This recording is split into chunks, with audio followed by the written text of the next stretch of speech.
Study IQ IAS, अब तैयारी हुई अफोर्डेबल। यूपीएससी की तैयारी करने वाले हर एस्पिरेंट को एक सवाल जो बहुत परेशान करता है जब वो अपनी तैयारी शुरू कर रहे होते हैं, वो ये है कि ऑप्शनल कैसे चुने या क्या ऑप्शनल सब्जेक्ट चुने। मुझसे भी बहुत सारे लोग ये सवाल पूछते हैं कि सर कौन सा ऑप्शनल हमें लेना चाहिए। मैं इससे कोई डायरेक्ट जवाब तो नहीं दे सकता क्योंकि मैं आपके बैकग्राउंड के बारे में नहीं जानता, आपके एबिलिटीज़ के बारे में नहीं जानता, आपके एनालिटिकल स्किल्स के बारे में नहीं जानता, आपकी राइटिंग स्किल्स के बारे में नहीं जानता। इसलिए कोई भी एक डेफिनेट जवाब इसका दे पाना बहुत मुश्किल है। लेकिन आज इस सेशन में हम ये जानने की कोशिश करेंगे कि किन पहलुओं को दिमाग में रखना चाहिए, what all dimensions you should consider while selecting an optional subject.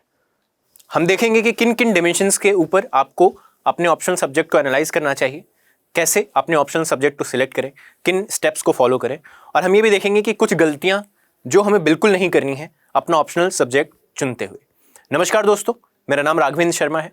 2021 में हुई सिविल सेवा परीक्षा को मैंने उत्तीर्ण किया है और मुझे इंडियन पुलिस सर्विस यानी IPS एलोकेट हुई। आज इस वीडियो में हम बात करेंगे कि ऑप्शनल सब्जेक्ट का चयन कैसे करें, यानी वैकल्पिक विषय जो आपका होता है यूपीएससी में, उसको कैसे आप चुनें, किन सारे चीज़ों को आप दिमाग में रखें। सबसे पहले ये जान लेते हैं कि बहुत केयरफुली अपना ऑप्शनल सब्जेक्ट चूज़ करना इतना इंपॉर्टेंट क्यों है। मैं मानता हूं कि अगर आपने एक गलत ऑप्शनल चूज़ कर लिया तो आपकी पूरी यूपीएससी जर्नी की जो सबसे बड़ी मिस्टेक होगी वो यही होगी कि आपने एक गलत ऑप्शनल चूज़ कर लिया। सो लेट्स अंडरस्टैंड कि क्यों आपके ऑप्शनल सब्जेक्ट को बहुत केयरफुली चूज़ करना, सिलेक्ट करना इतना ज़्यादा इंपॉर्टेंट है। सबसे पहले देखें तो मैं कहूँगा कि optional is make or break part of your UPSC preparation. UPSC journey का आपके मेक और ब्रेक होता है ऑप्शनल। बहुत सारे लोग होते हैं जो जीएस में एवरेज परफॉर्म करते हैं बट ऑप्शनल में एक्सेप्शनली अच्छे मार्क्स ला करके इवन टॉप 100 टॉप 50 रैंक में आ जाते हैं। बहुत सारे लोग होते हैं जो जीएस में एक्सेप्शनली वेल करते हैं लेकिन ऑप्शनल में इतना बेकार स्कोर होता है कि या तो वो लिस्ट में नहीं आ पाते, और अगर लिस्ट में आ भी जाते हैं तो मनचाही सर्विस उनको नहीं मिल पाती। तो इसलिए ऑप्शनल बहुत ज़्यादा इंपॉर्टेंट है। साथ ही साथ इसलिए भी बहुत ज़रूरी है ऑप्शनल चुनना क्योंकि इसको आपको बहुत ज़्यादा अटेंशन के साथ पढ़ना पड़ेगा, इसके साथ बहुत ज़्यादा समय गुजारना पड़ेगा। अब सोचिए आपको किसी एक ऐसे व्यक्ति के साथ बहुत ज़्यादा समय गुजारना पड़े जिसको आप पसंद ही नहीं करते। अब ऐसे में आपके लिए वो बहुत बड़ी मुश्किल हो जाएगी। और यूपीएससी में जब आप साल दर साल तैयारी करते हैं, बहुत सारे लोग तीसरे चौथे अटेम्प्ट में सिलेक्ट होते हैं, यानी कुछ 4 से 5 साल की उनकी जर्नी रहती है ऑन एन एवरेज यूपीएससी में। तो ऐसे में इतना सारा समय किसी के साथ गुजारना है, किसी सब्जेक्ट के साथ गुजारना है, तो बहुत ज़रूरी है कि आप उसको पसंद करें। तो बहुत सारा अटेंशन चाहिए होगा, वो आप तभी दे पाएंगे, सीरियसली आप तभी दे पाएंगे जब आप उस सब्जेक्ट को पसंद करते हैं। ठीक है। यूपीएससी मेंस में weightage is again a very important factor why you should be very very careful while selecting your optional subject। हम जानते हैं मेंस हमारा 1750 मार्क्स का होता है, इसमें से ऑप्शनल 500 मार्क्स का होता है, यानी समवेयर अराउंड 1/3 वेटेज जो आपकी मेंस में है वो आपके ऑप्शनल सब्जेक्ट की है। इतना ही नहीं, आप ऑप्शनल में स्कोर करने की जो पॉसिबिलिटी है वो काफ़ी हाई है। आप जीएस में अगर देखेंगे, आप पिछले साल के यूपीएससी टॉपर्स के टॉप 100 रैंकर्स की आप मार्कशीट उठा करके देखिए और उनको कंपेयर कीजिए। आप पाएंगे कि जीएस में उनके मार्क्स में कोई खास फर्क नहीं होता है, अनलेस किसी ने एक्सेप्शनली वेल किया है। ऐसे 2-4 लोग होंगे जिन्होंने जीएस के बेसिस पे ही टॉप 100 में रैंक ले ली है, बट ऐसे कम लोग होंगे। ज़्यादातर 90% लोगों के अगर आप जीएस के मार्क्स कंपेयर करेंगे तो आप पाएंगे कि ज़्यादा नहीं, मैक्सिमम 15 से 20 मार्क्स का फर्क चारों जीएस के सब्जेक्ट्स मिला करके उन लोगों के मार्क्स में है। वहीं अगर हम ऑप्शनल देखें तो ऑप्शनल में ही आपके पास ये अपॉर्चुनिटी रहती है, ठीक है, कि आप सिर्फ ऑप्शनल में ही किसी एक ही पेपर में 30 से 40 मार्क्स की लीड ले सकते हैं। इस साल यूपीएससी PSIR में अपने ऑप्शनल के टॉपर की बात कहूं तो he scored somewhere around 300+ when average is around 260-270। ठीक है, तो ऐसे में आप 40-50 मार्क्स ऊपर हो गए अपने ऑप्शनल के सब्जेक्ट में, एवरेज जो मार्क्स हैं उससे।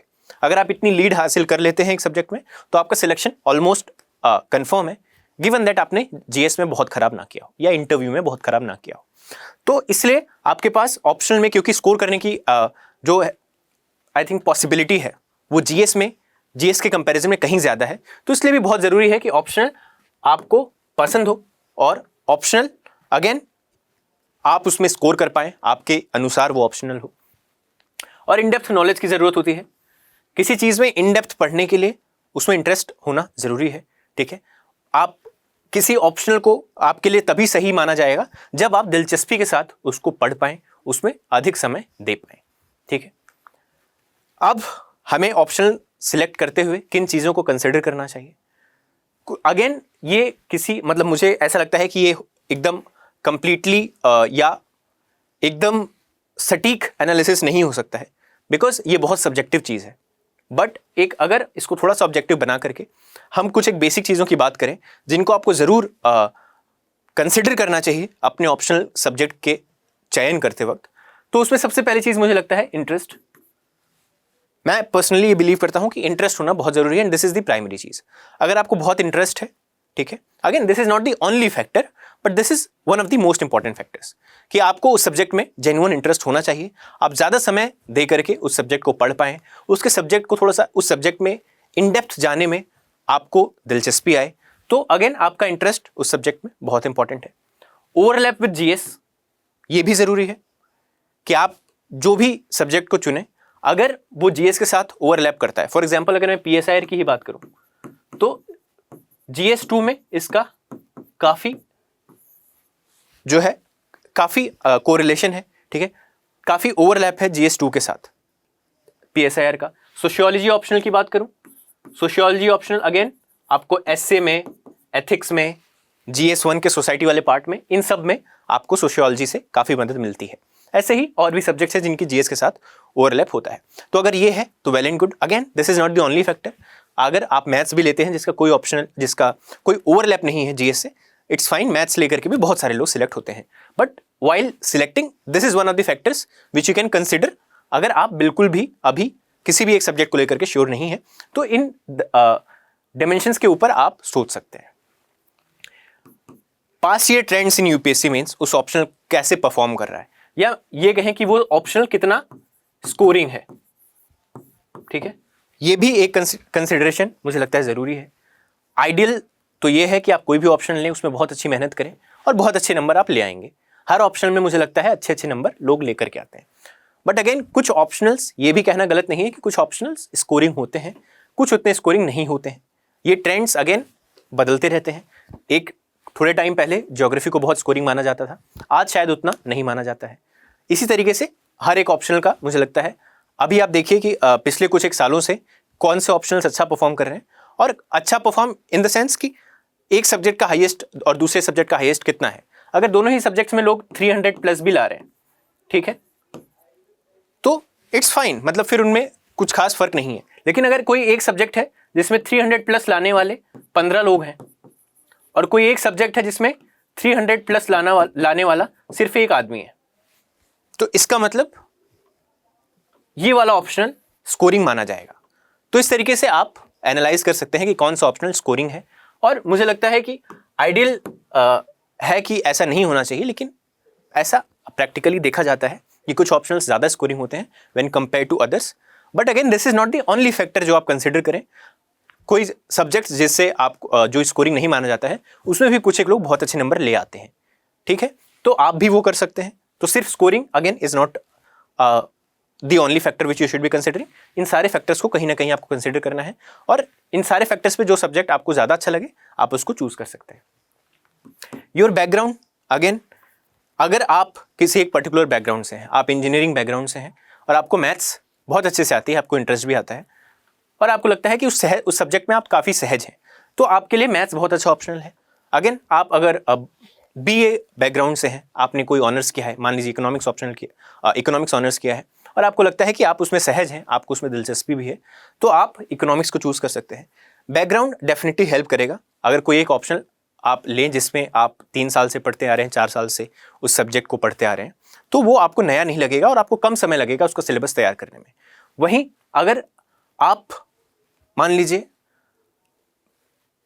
इंजीनियरिंग बैकग्राउंड के हैं, जैसे ज़्यादातर लोग होते हैं, और बहुत सारे लोग इंजीनियरिंग बैकग्राउंड से होकर के भी ह्यूमैनिटीज़ का सब्जेक्ट लेते हैं और 3-4 महीनों में वो प्रिपेयर कर लेते हैं, हो जाता है। बट कहीं ना कहीं आपको शुरुआत में थोड़ी दिक्कत आती है बिकॉज वो कंप्लीटली न्यू है, ठीक है। But again background is not a very very important factor, ऐसा नहीं है, ठीक है, कि बहुत ज़्यादा ज़रूरी है। बहुत सारे लोग हम देखते हैं कि इंजीनियरिंग बैकग्राउंड से आते हैं और उसके बाद वो ह्यूमैनिटीज़ का सब्जेक्ट लेते हैं और उसमें एक्सेल कर जाते हैं। तो this is one of the considerations, but again not very important consideration. अगर आप उस सब्जेक्ट में, बेशक वो आपके लिए नया सब्जेक्ट है, पर आपको लगता है इंटरेस्ट है, मैं ये कर लूँगा, तो go ahead and take it. Content availability या मटेरियल अवेलेबिलिटी, ये भी बहुत इंपॉर्टेंट मुझे लगता है एक कंसिडरेशन है। कुछ सब्जेक्ट्स जैसा मेरे 1-2 मित्र हैं, जो एक ही मित्र है इनफैक्ट, जो इंग्लिश ऑनर्स से जिसने क्लियर किया है, ही इज़ अ बैचमेट। तो talking to him I got to know कि इंग्लिश ऑनर्स के लिए मटेरियल जो है वो बहुत ना के बराबर अवेलेबल है। इंग्लिश लिटरेचर सब्जेक्ट के लिए जो ऑप्शनल है, उसके लिए मटेरियल बहुत ना के बराबर अवेलेबल है। तो ऐसे में उसकी प्रिपरेशन डेफिनेटली मुश्किल है। तो ये भी एक फैक्टर आप कंसिडर कर सकते हैं अपना ऑप्शनल चूज़ करते वक्त, कि उसकी जो भी ऑप्शनल चूज़ करें, उसके लिए मटेरियल लेने में या मटेरियल मिलने में ज़्यादा मुश्किल ना हो, आसानी से मिल जाए, ठीक है। बट अगेन या इंग्लिश ऑप्शनल से भी लोग क्वालिफाई कर ही रहे हैं, तो आप भी कर सकते हैं। ऐसा नहीं है कि आप इंग्लिश नहीं ले सकते, या कोई भी एक सब्जेक्ट जिसमें उतना मटेरियल अवेलेबल नहीं है उससे नहीं सिलेक्शन नहीं होता है। But one of the factors आप इसको ले सकते हैं। Width of the syllabus, optionals again कोई ऑप्शनल थोड़ा ज़्यादा बड़े होते हैं, थोड़े ज़्यादा बल्कि होते हैं, कुछ थोड़े कम होते हैं। तो ये एक कंसिडरेशन ये भी हो सकता है कि अगर आप बाकी सारे आपको इंटरेस्ट आ रहा है, ठीक है, इंटरेस्ट ठीक ठाक आ जा रहा है, 2-3 ऑप्शनल में आप बाकी सारे जो आपने यहाँ पे हमने डायमेंशंस की बात की, इन सारे डायमेंशंस में आप 2-3 ऑप्शनल को बराबर मानते हैं। उसके बाद अगर मैं कहूँ कि अब आपको चूज़ करना है, तो आप छोटा वाला चूज़ कर लीजिए, ठीक है, गिवन दैट कि आपको उसमें इंटरेस्ट भी है, थोड़ा जेएस के साथ ओवरलैप है या नहीं है, थोड़ा स्कोरिंग भी माना जाता है। अगर ऐसा है तो आप फिर छोटा वाला चूज़ कर लीजिए। अदरवाइज ऐसा नहीं है कि छोटा ऑप्शनल होगा तो आप उसको अच्छे से कर ही लेंगे। अगर आपको इंटरेस्ट नहीं आता है तो वो छोटा ऑप्शनल भी बहुत बड़ा लगने लगेगा, ठीक है। तो ऐसे में आप इन फैक्टर्स को आप कंसिडर कर सकते हैं। एक और फैक्टर मैं ऐड करूंगा, आई विल से कि आपकी स्किल्स, ओके, योर कैपेबिलिटीज।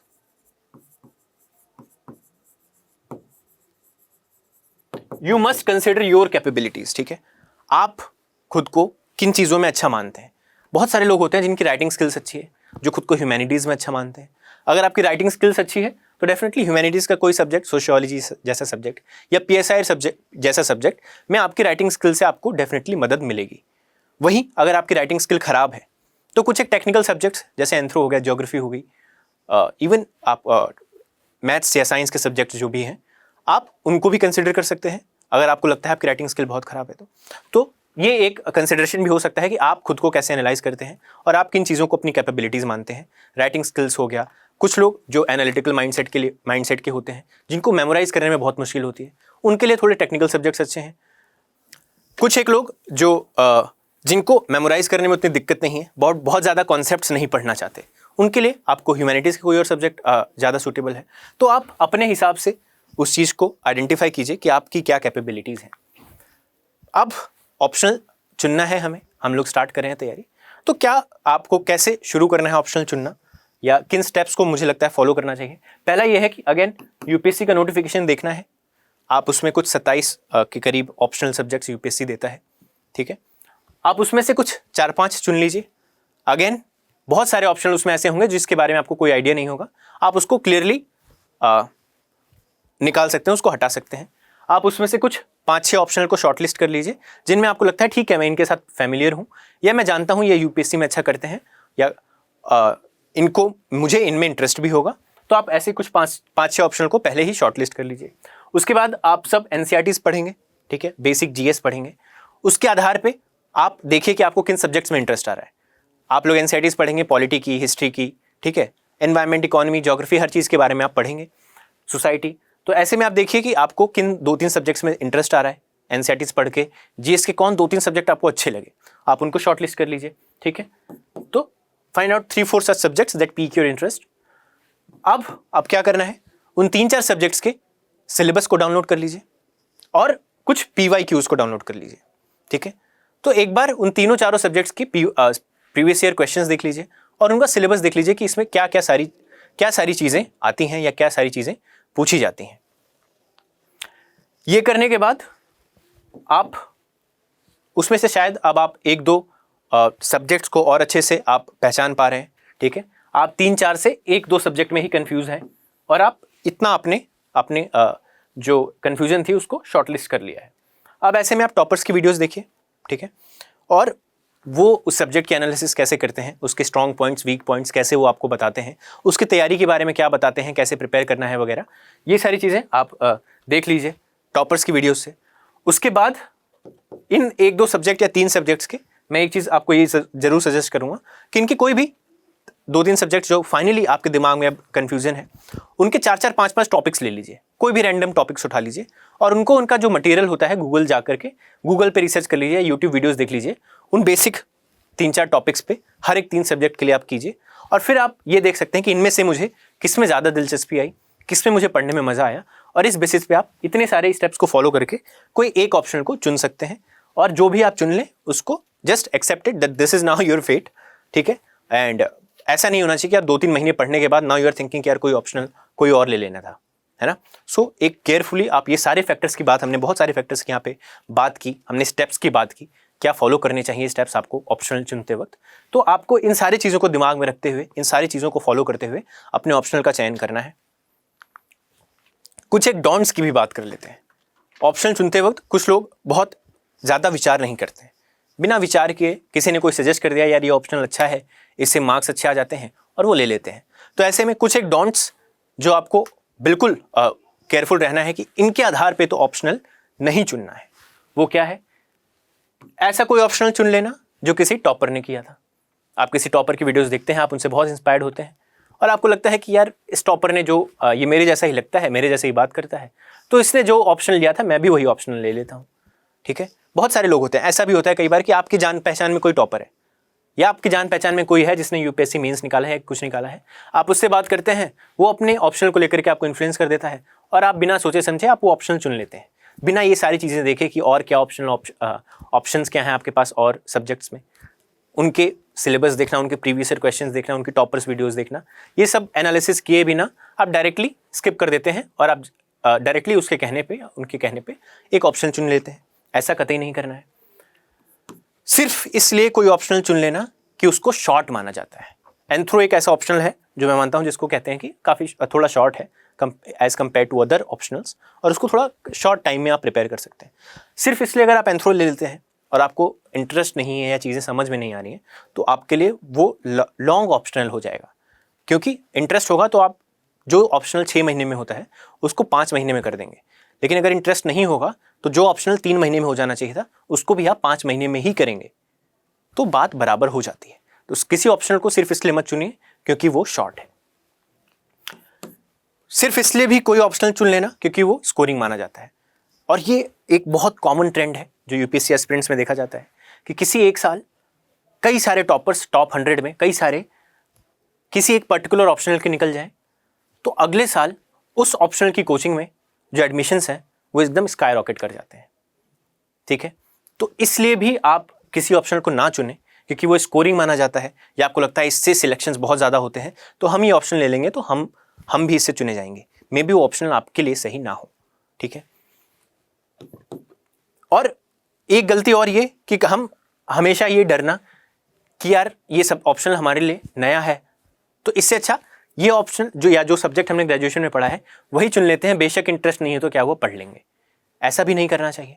सिर्फ इसलिए किसी ऑप्शनल को ना चुनना कि वो आपके लिए नया है, वो भी गलत है, ठीक है। आप 3 से 4 महीने में किसी भी एक सब्जेक्ट में आप उसको अगर फोकस के साथ पढ़ते हैं और अच्छी जगह से अच्छे रिसोर्सेज को रिफर करके आप पढ़ते हैं, तो मुझे लगता है आप 3-4 महीनों में किसी भी ऑप्शनल पे कमांड ले सकते हैं, ठीक है।